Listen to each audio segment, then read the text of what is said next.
I'm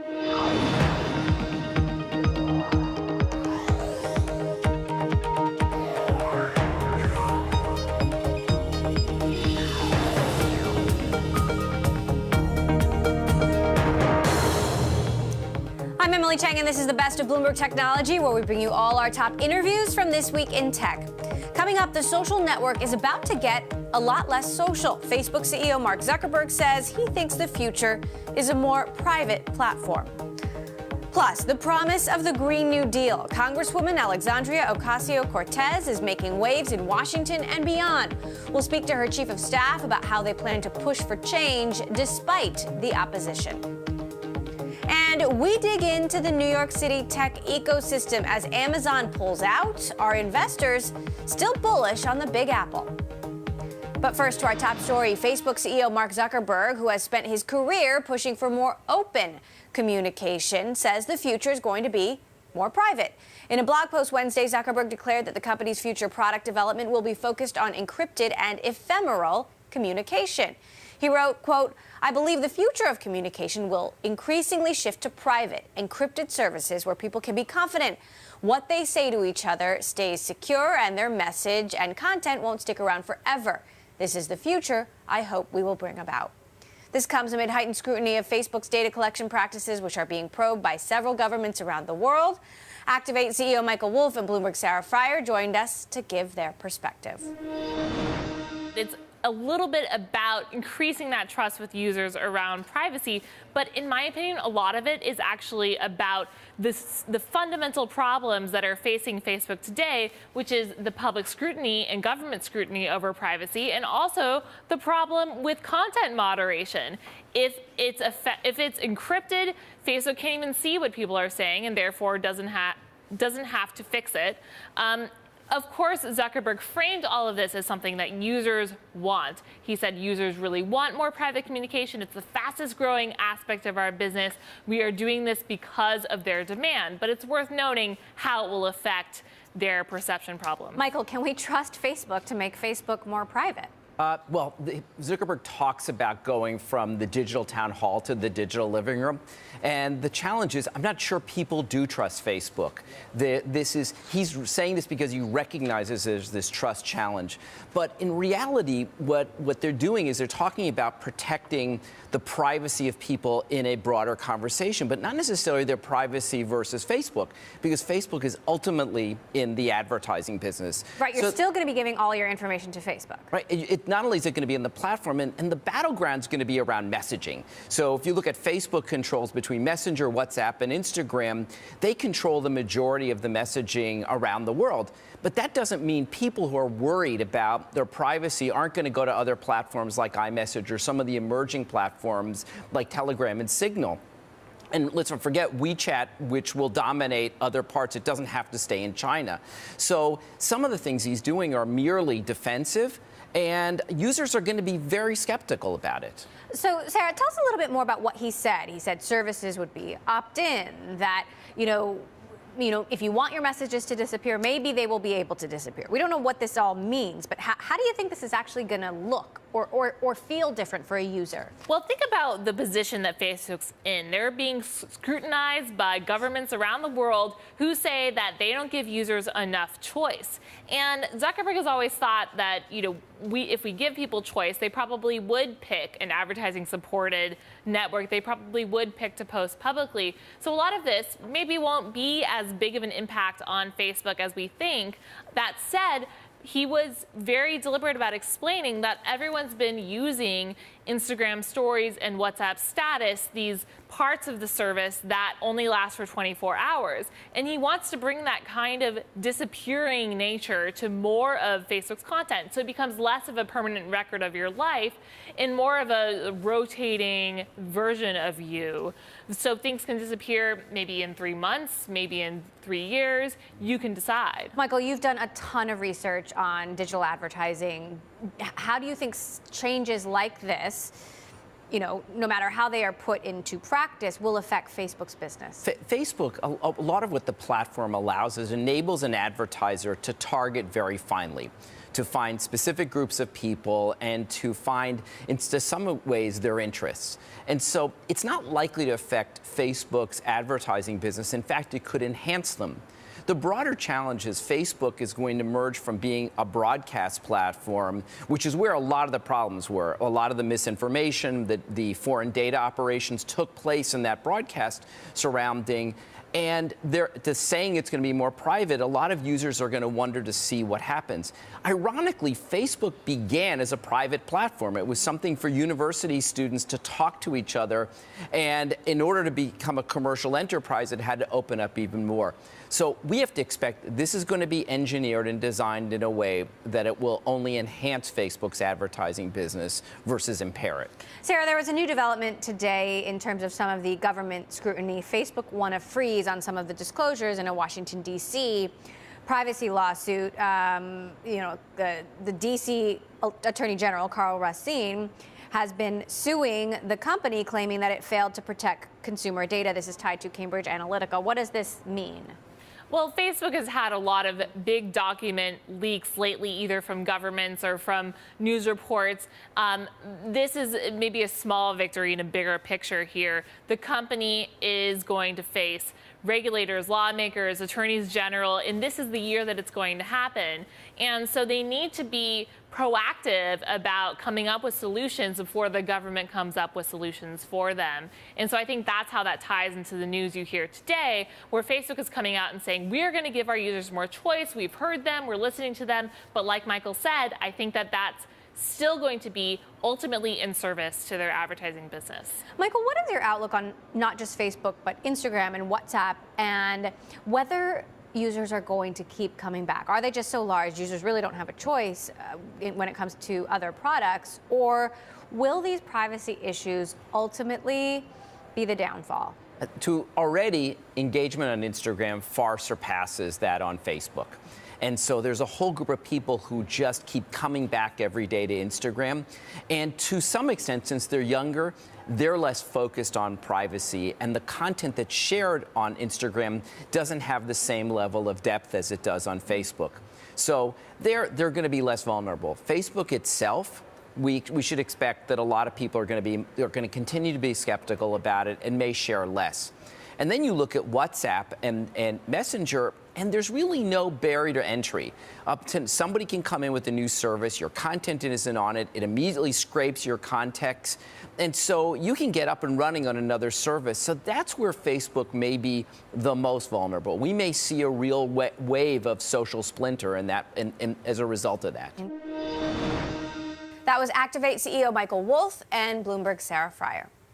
Coming up, Tesla's blind side. CEO Elon Musk caught many employees by surprise when he announced the car maker would shutter most of its stores and move sales online. We will tell you what's happening behind the scenes. And if you like Bloomberg News, check us out on the radio, listen on the Bloomberg app, Bloomberg.com, and in the U.S. on SiriusXM. This is Bloomberg.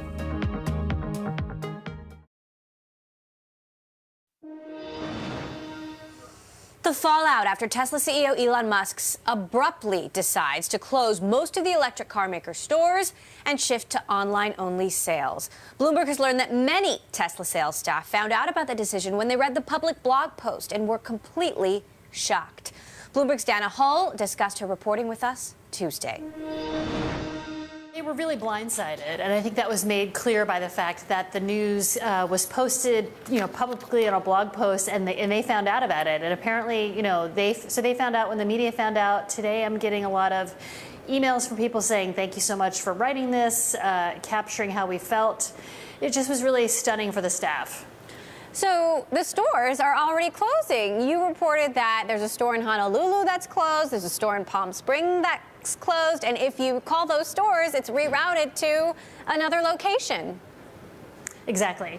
Yeah, our understanding was that Musk was going to be evaluating the stores, but it's very clear that the low-performing stores or the stores that did not get a lot of traffic are already closed. Now, let's talk about the reaction from investors. You know, shares have recovered a little bit from their lows today, but we spoke to one investor who sold all of his Tesla shares, an asset manager. This investor also tweeted, his name is Alex Chalakian. It pains me to say this since I really love the company, but we have sold our position in Tesla for our advisory clients. I believe that the decision to close retail stores is a bad one and points to the weakness in sales and financial strength of the company. Is that what most of the negative or pessimistic investors here are telling you? Yeah, and I mean, I think it's important to notice that Alex lives in Pasadena. He owns a Tesla. He owns a Model S. I mean, he's been very pro-Tesla for a while, but I think he as a manager, he has a fiduciary responsibility to his clients. And this decision to close the stores was a complete 180 from what Tesla had been saying they were planning to do if you look at all of their regulatory filings. Exactly. Last quarter, they opened multiple stores, including more stores than they had in any quarter in a year and a half. And in their 10K, they also touted their retail strategy. So it doesn't seem like something that Tesla was considering for a while. It certainly does seem like it was an abrupt decision. Exactly. And I think that's what caught investors off guard. I mean, to be clear, there is an argument to be made that Americans and people around the world are shifting most of their purchases to online. There are a lot of dealerships and startups kind of trying to help dealers with the online sales process. So it's not unreasonable that Tesla would want to experiment with online sales, but to sort of announce that they're completely shuttering most of their stores and switching to online only, that really caught people by surprise. Now, including the staff. I do want to talk about Tesla's employment worldwide. They employ almost 50,000 people, and looking at this chart in my Bloomberg, headcount has been increasing significantly year on year. But you're reporting, new information that there are now dozens of jobs that are going to go away at the Fremont factory. Tell us the very latest in terms of just how many jobs are actually going away. Sure. So in January, Tesla did a 7% reduction in force worldwide. And then on the call last Thursday, when they announced this pivot to online sales, Musk acknowledged that they would be laying off a lot of the sales and marketing people, but hopefully shifting some of those positions to either the stores that are remaining open or to service jobs. Bloomberg's Dana Hall. We also talked about Tesla with ARK Invest CEO Cathie Wood Monday, who remains bullish on the company and thinks that Musk is misunderstood. I think the mistake people are making here is Elon is riding down a technology cost curve.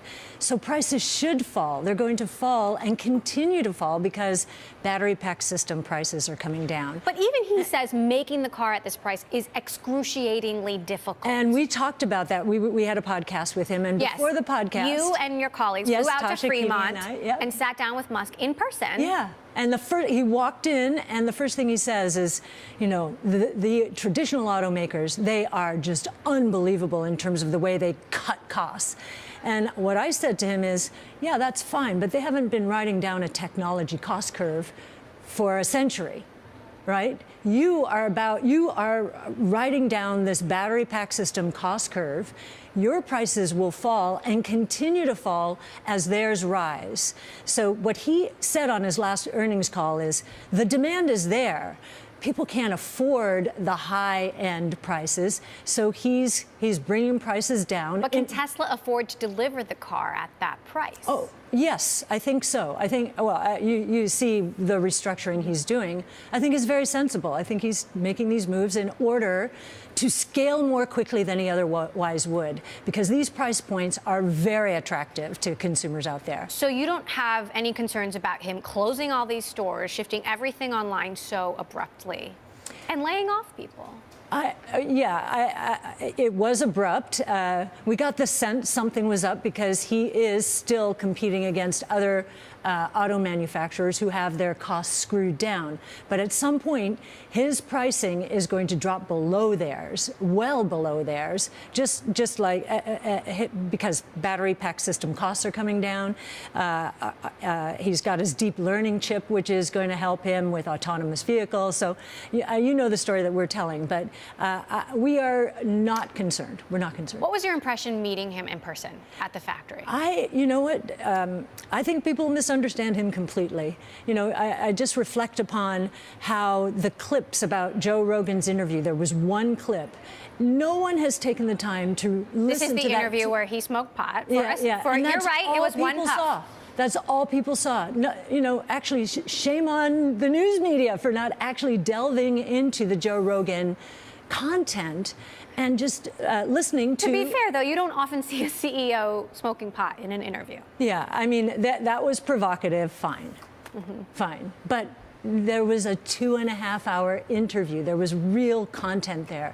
And his brilliance was shining through it. So what's your outlook on demand for the Model 3, cheaper Model 3, and the Model Y? I think demand is, as prices come down, is going to be pretty explosive.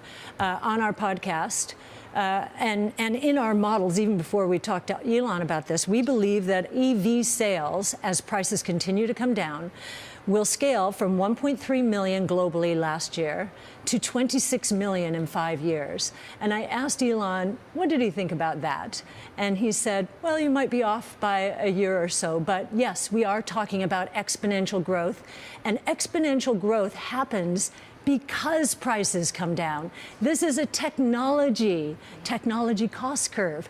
Those who follow traditional auto manufacturers haven't seen one of these for a while. They don't know how to relate to it. And they assume that cutting prices means demand isn't there. That's absolutely untrue. So what's your outlook for the rest of the FANG stocks? I mean, obviously, we've seen hundreds of billions of dollars wiped off the market caps of some of these companies. They've been refounded. Some, you know, have different stories than others. Yeah. Where do you see the positives and the negatives? Well, so you're right. They're all different stories. I don't know why we lump them into this acronym. We can treat each one differently. We don't own Facebook for the most part right now because we think they've got a lot to work through in terms of privacy. I remember anytime the regulators start going after an industry or a company, we kind of pull away for a while. Now, it is true that they're one of the few places for online advertising, as is Google.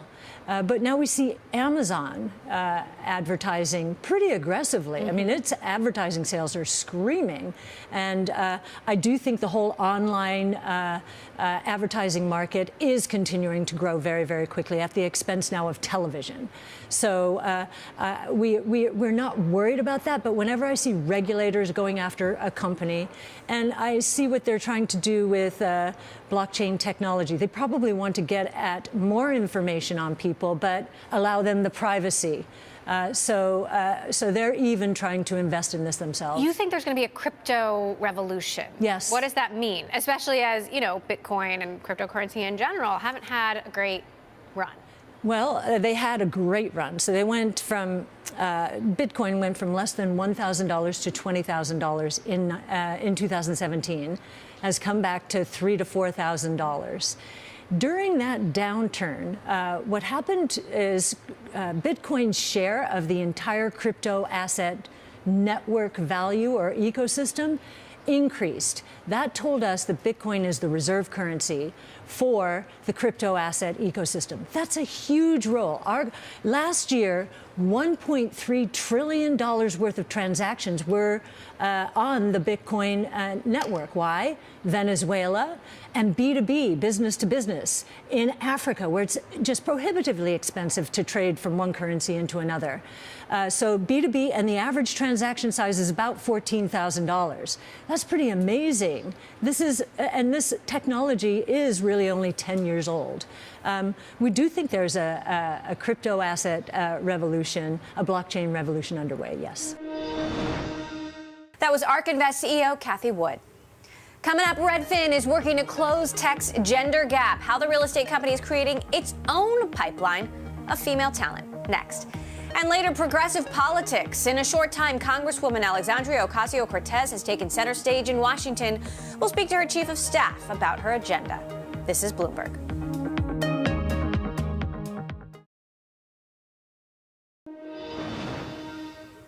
When Bridget Frey joined real estate tech company Redfin in 2011, she was one of just a handful of female engineers. She was promoted to chief technology officer, and within a few years, women accounted for 1 in 3 of Redfin's hundreds of engineers. Under Frey, Redfin trained women with non-traditional backgrounds and even recruited women from their own marketing team for engineering roles, teaching them all how to code. Today, the company is making more money as a result of these efforts. I highlighted this story in the new afterword of my book, Brotopia, Breaking Up the Boys Club of Silicon Valley, which is out now in paperback. Redfin Chief Technology Officer Bridget Frey joined us from Seattle to discuss.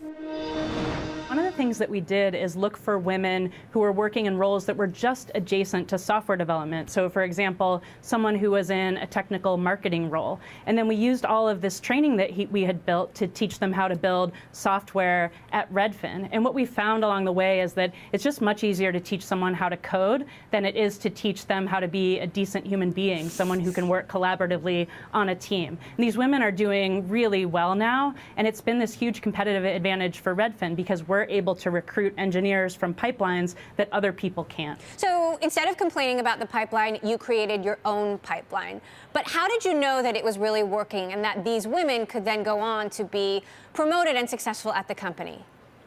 Yeah, so one thing that we did is we measure everything. So we're a very data-driven company, and so we looked at everything about our numbers. We look at our numbers on gender diversity every time we go through a promotion cycle. We've published data on our pay gap publicly, and by looking at these numbers, we can really see the progress. We can see if people are getting stuck. We can see if we need to make adjustments to what we're doing. Now, in addition, you found that this paid off from a business perspective, and you were working on your home touring product. It, had taken years to get it right. It still wasn't quite right. But somehow, when you added women to the team and built a more diverse team, you ended up making an extra $30 million. How did that happen? That's right. So we'd been working for years on how to automate this process of scheduling a home tour with a Redfin agent. We'd built all this software, and we kept tweaking it and trying to make it work, but we were just finding that our real estate agents weren't adopting the software. They weren't using it. And then we assigned a new team, and it was a team that had more gender diversity. And that team, almost from day one, just took a completely different approach. They said, we're not going to build any more software. Instead, we're going to step back, and we're going to really listen to the real estate agents. We're going to spend time with them. We're going to shadow them and see how they're using the software. And this gave them a whole new set of ideas that they never would have gotten if they hadn't taken that empathetic approach. And so what we've seen at Redfin is when we build a team with people from different backgrounds, they have to listen to each other. They have to stretch more. And that means that we end up building better products for our agents and our customers. So what do you think that other companies can learn from this? Yeah, so I think that it really takes a lot of small changes to make your company more diverse and more inclusive. We've almost thought of ourselves as these diversity mechanics who are crawling over everything that we do, how we interview people, how we develop careers, even how we run meetings. And so you have to really settle in and be prepared to make a lot of small changes along the way if you want to build a more inclusive company. Now, I want to talk to you about other tech initiatives happening at Redfin. You've got your instant offer iBuyer service. You've got these algorithms that everybody wants to know exactly how they work. How exactly do you decide how much a home is worth? What data are you using?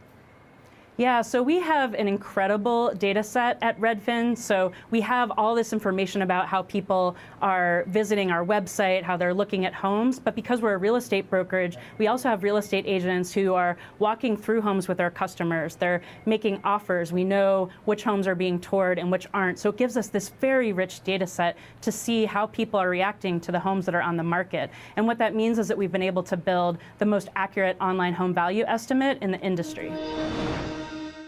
Coming up, Congresswoman Alexandria Ocasio-Cortez is not completely ruling out Amazon coming back to New York. We will hear from her top aide and chief of staff. And Bloomberg Technology is live streaming on Twitter. You can check us out at Technology and follow our global breaking news network TikTok on Twitter. This is Bloomberg.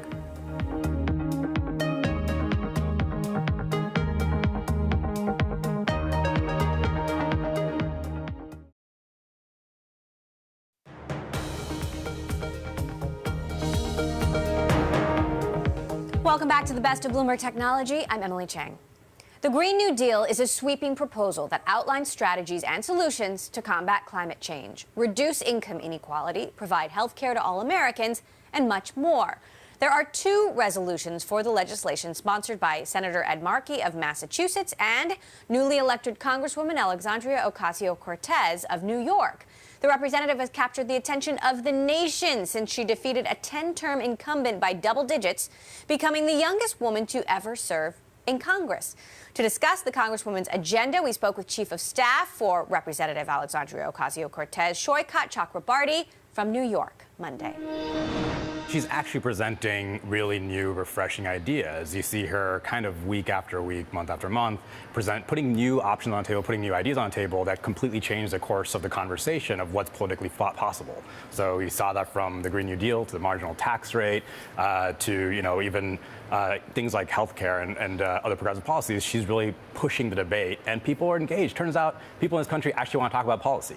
Everybody talks about her social media strategy. She's taken off on Twitter, but a lot of lawmakers use Twitter. Yeah. What makes her so special? Well, I would say, again, it's the content is the thing that people really engage with. But she's also unafraid. And she's also unafraid. And that's part of it, because when you're pushing big, bold, brave ideas like she is, you've got to go at it with a bit of bravery and a bit of boldness and just actually defending it. You've got to actually defend on its merits. You got to argue it. And she uses Twitter as a platform for communication, and it's two-way communication, not just one-way communication. So let's talk about the merits of the Green New Deal. Sure. There are a lot of folks who say it is just too expensive. How do you respond to that? So I find that kind of a funny argument, because it's really talking about a gigantic investment program. So we always talk about the Green New Deal as a mass-scale economic mobilization on the scale of World War II.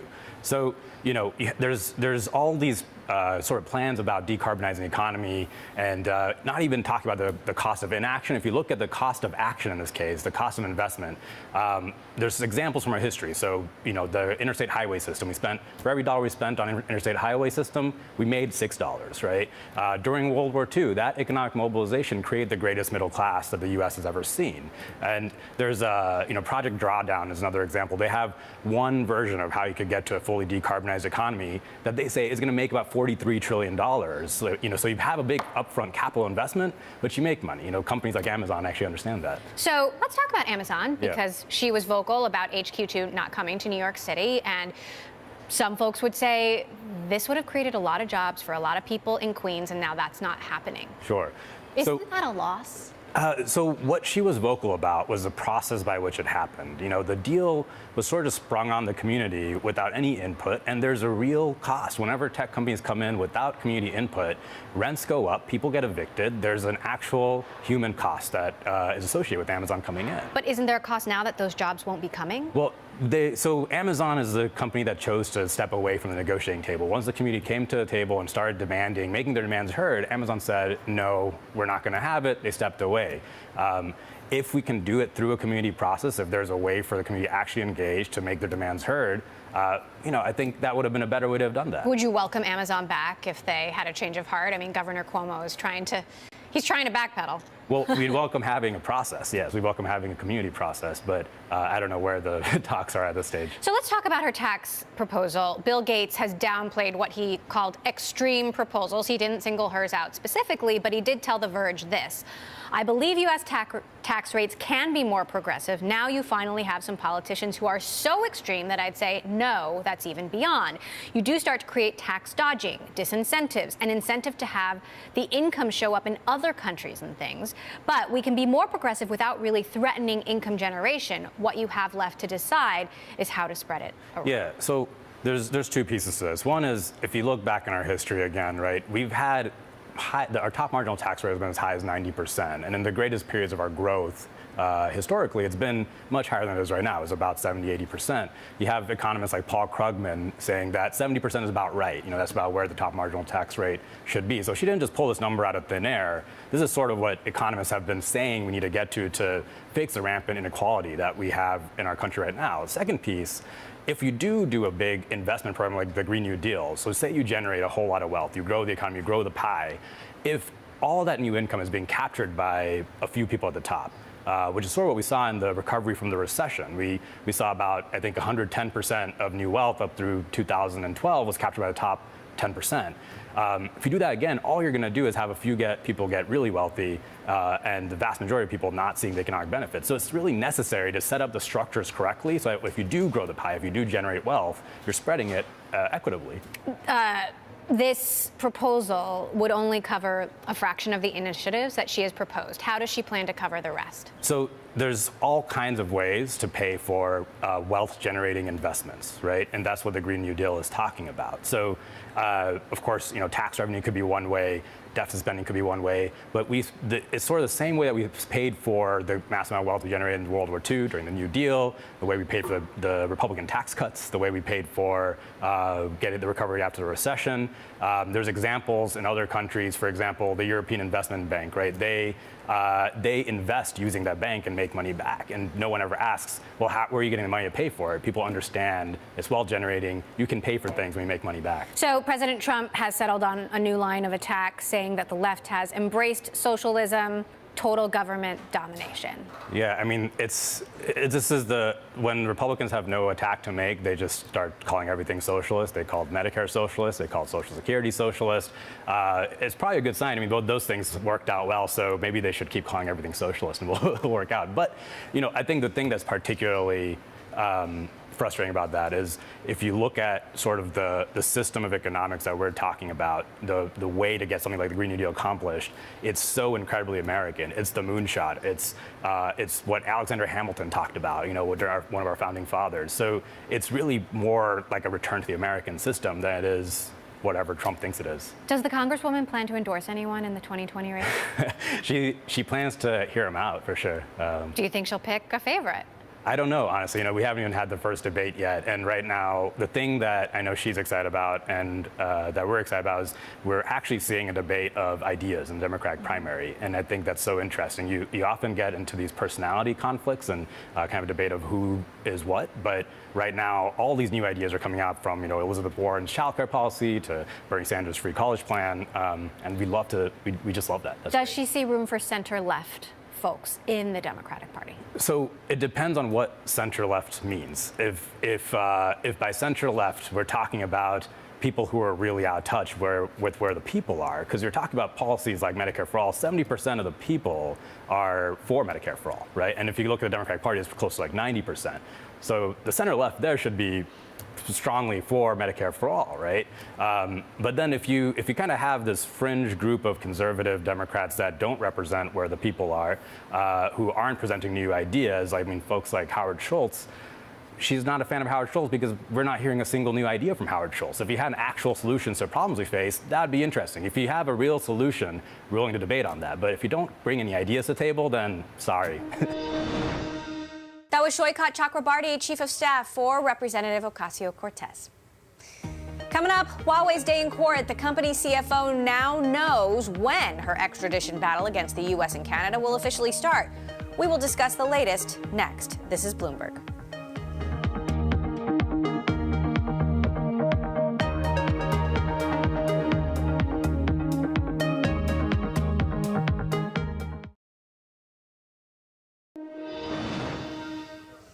May 8th, that is when extradition hearings for Huawei CFO will begin. Meng Wanzhou appeared before the Supreme Court of British Columbia Wednesday, the U.S. alleging she has perpetrated espionage and bank fraud.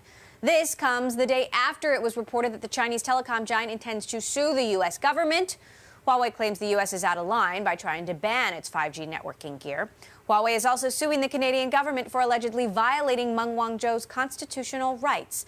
Bloomberg's Tom McKenzie joined myself and Bloomberg's Sherry An to discuss the latest Wednesday from Huawei headquarters in Shenzhen.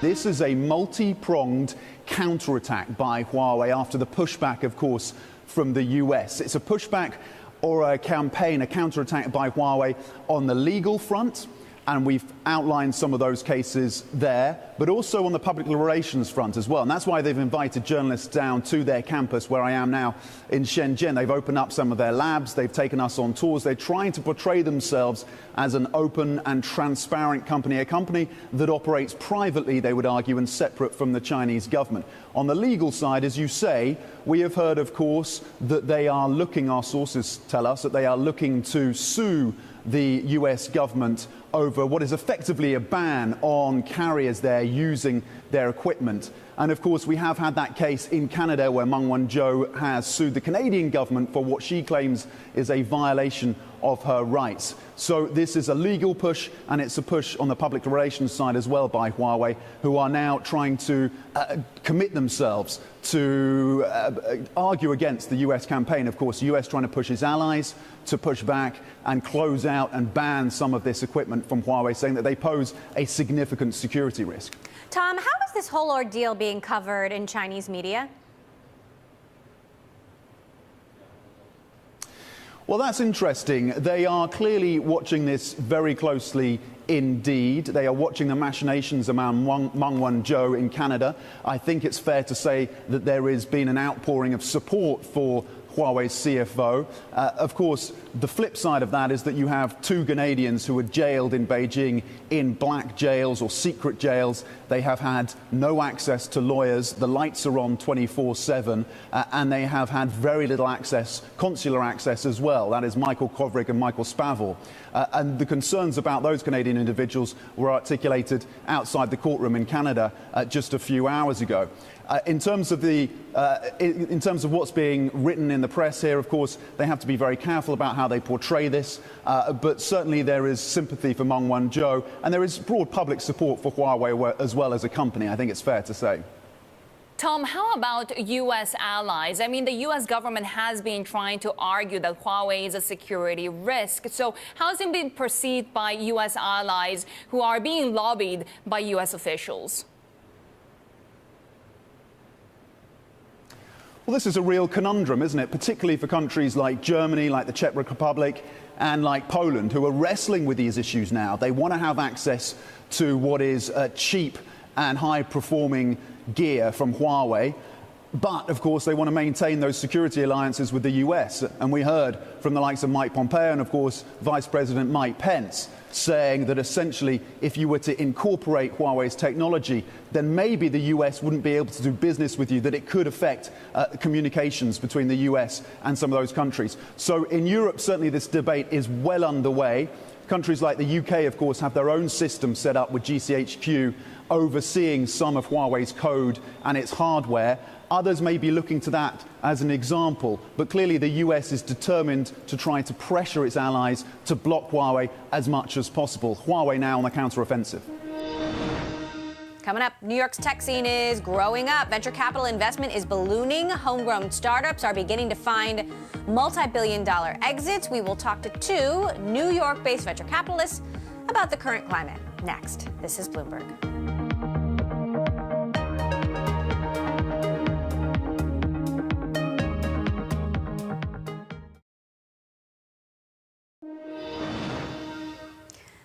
'18 was a historic year for venture capital. According to PitchBook and the National Venture Capital Association, VC firms spent roughly $131 billion across more than 8,000 deals last year.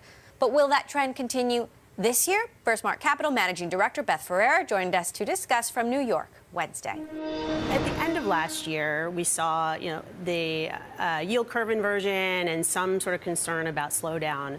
But, into the first quarter of this year, we haven't seen that slowdown. Deals are just as competed as they were last year. Funding rounds are as big, if not bigger. More deals being preempted. So, what do you mean by preempted? So before they go out to market, someone will come in and give them a term sheet or do the deal. If you take SoftBank out of the equation, is it still as robust? That is a good question. I think so. I mean, there's more and more funds being raised. They're bigger and bigger. And so while SoftBank has invested big dollars in 2018, I think the sort of bulk of the funds increases over the last year or so will make up for that. Are you at all concerned about the political uncertainty tied to the economic uncertainty given the election cycle and what's going on with China? So in the private markets, and particularly venture capital and early stage venture capital, while we keep an eye on that, we don't necessarily see those trends for 6, 12, 18 months after they hit sort of the public markets. So let's talk about the public markets. We've got Lyft on track to go out potentially, in a couple of weeks. Uber, Slack, Pinterest, first marks in Pinterest. I know you can't talk about Pinterest specifically, but what's your outlook on deals this year? So it's going to be a big year. I mean, it's shaping up to be a big year in 2019 for IPOs. I mean, what makes me most excited as an early stage investor is we generally see after a wave of IPOs a lot of innovation. So the people who are building and scaling those businesses coming out and thinking of new businesses and starting those businesses. So I think we'll continue to see a bunch of innovation 6 to 12 months out. Now, you have an interesting background because you worked at Fab. You were the COO of Fab. Obviously, you're investors in Pinterest. You worked at Etsy early on, so you sort of have seen the best and worst of competing with Amazon and other sort of retail giants. What do you expect to happen in the e-commerce landscape over the next year? Because it seems like we're seeing a rise of these niche players who can compete against Amazon, but you wonder for how long. Yeah. So, when we're looking for companies, we're looking for those companies that are capturing the hearts and minds of their consumer. So something that's differentiated, something that, Amazon is not quite doing right now. But we are seeing a trend to investors having a closer eye on profitability and sustainability. And so are they though? Because Lyft is losing half as much money as it's making.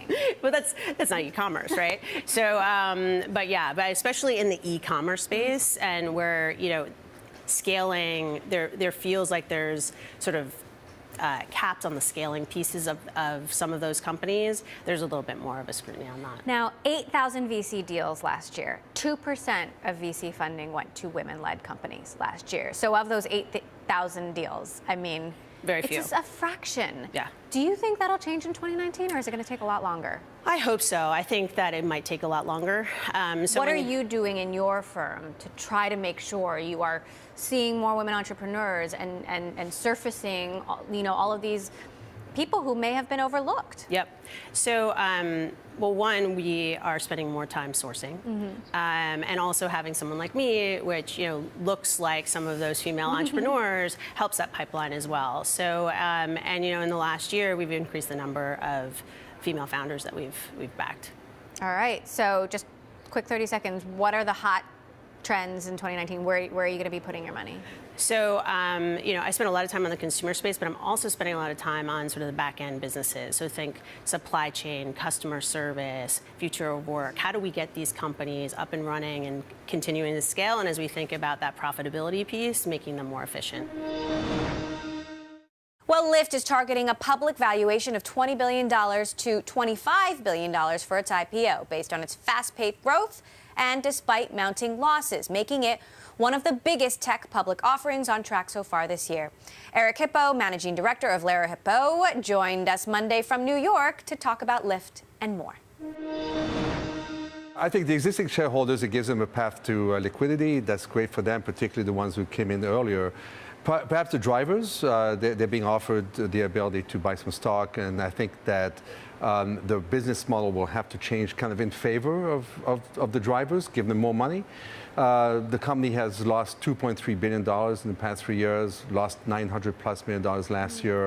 It's a lot. That's a lot of money. They're losing almost half of what they bring in. Yeah, that's right. And it's, the top line is like $2.2 billion, so maybe it'll be $3-4 billion this year.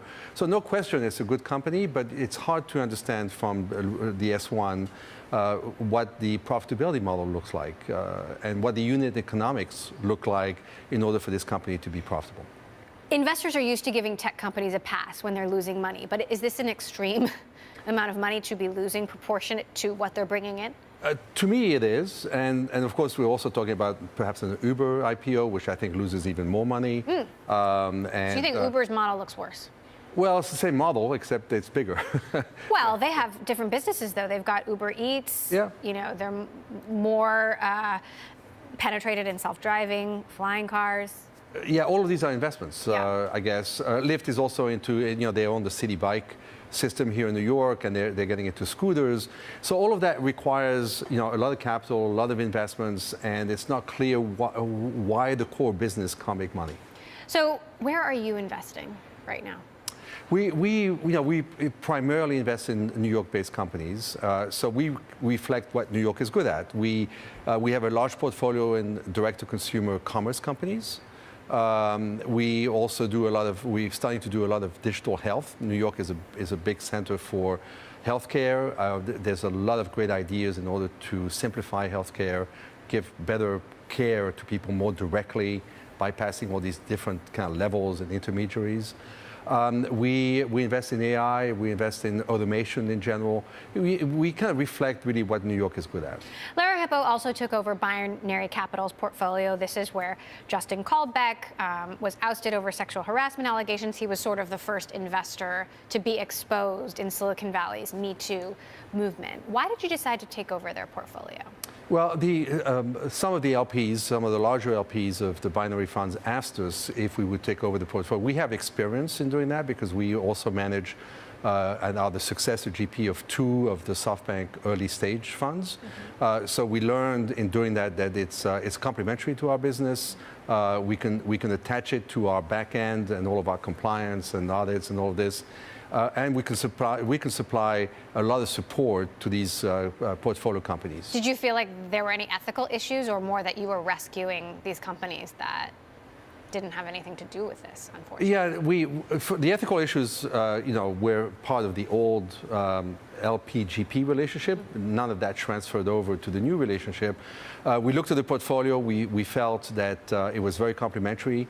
We have at least one company, Dia, in common with Binary, a very successful company, growing very, very fast. So for us, it was a question: can we add value? Can we really get these entrepreneurs back on track? And Dia makes, how would you describe it? I'm sorry? Dia. Oh, Dia is the leader in the plus-size women category. And they're killing it, right? They're killing it. It's a huge category. They're very successful. Now, what are your thoughts on HQ2? Is that a huge loss for New York? I don't think long-term it's a huge loss for New York. It's a lost opportunity. New York City, like all big urban areas, have to become tech cities. And we are, tech is going to replace our traditional centers of wealth, such as Wall Street or real estate. And we, by losing out on the capability of bringing 25,000 people, plus all of the adjacent jobs that it brings, all in one go over years, obviously, but from one company, it's a big loss. New York has a thriving tech ecosystem, but still hasn't had a $10 billion tech company. Maybe that's not the right metric, but when does that happen? I don't know if it's going to happen. I'm not in that kind of prediction, but we do have at least 10 $1 billion companies, and actually quite many more. I'm going to have to count them to make sure you're right. And many more. So there's a bulge of really successful, well-funded companies that's coming up in New York. And maybe out of those will come. What about WeWork? Do you think? I mean, yeah. It's a very controversial company, but. No, I think WeWork is a great business. Yes, WeWork might be the very first. I don't know if they'll go public this year, maybe next year, but they certainly have the potential of being one of those. Eric Hippo there of Lara Hippo Ventures. And that does it for this edition of the Best of Bloomberg Technology. We will bring you all the latest in tech throughout the week. You can tune in every day. 5 p.m. in New York, 2 p.m. in San Francisco, and we are live streaming on Twitter. Check us out at Technology and follow our global breaking news network, TikTok, on Twitter. This is Bloomberg.